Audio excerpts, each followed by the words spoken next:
Class 10th का chapter 9 light discuss कर रहे हैं। What is laws of refraction of light.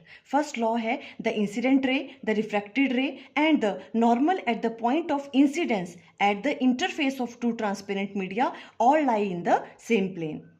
Second law है, इसे हम स्नेल्स लॉ भी कहते हैं। It state that the ratio of sine of angle of incidence to the sine of angle of refraction is constant for a given pair of media. मान लो ये आपके पास कोई एक मीडियम है, इसकी रिफ्रैक्टिव इंडेक्स की वैल्यू मान लो n1 है, और ये सेकंड मीडियम है, इसकी रिफ्रैक्टिव इंडेक्स की वैल्यू n2 है।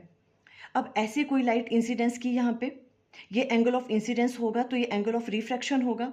अब अगर एंगल ऑफ इंसिडेंस की वैल्यू मान लो इंक्रीज होगी तो ये I2 होगा angle of incidence and R2 होगा एंगल ऑफ रिफ्रैक्शन।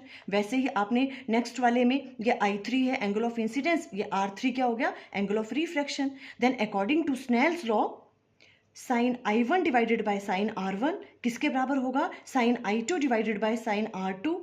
ये किसके बराबर होगा, sign I3 divided by sign R3। और इसकी वैल्यू किसके बराबर होगी, कांस्टेंट, सेम वैल्यू आएगी इनकी। और ये वैल्यू किसके बराबर होती है, refractive index of second medium with respect to first medium. तो हम किस तरह से राइट डाउन कर सकते हैं स्नेल्स लॉ को, sine I divided by sine R, इसकी वैल्यू कैसी होती है, कांस्टेंट होती है। और किसके बराबर होती है, refractive index of second medium with respect to first medium, means n2 divided by n1। और इसे हम कैसे राइट डाउन करते हैं, n21 means refractive index of second medium with respect to first medium.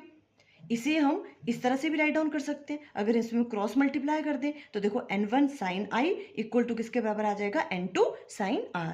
Full explanation की video का link screen पे आ रहा होगा। Thank you.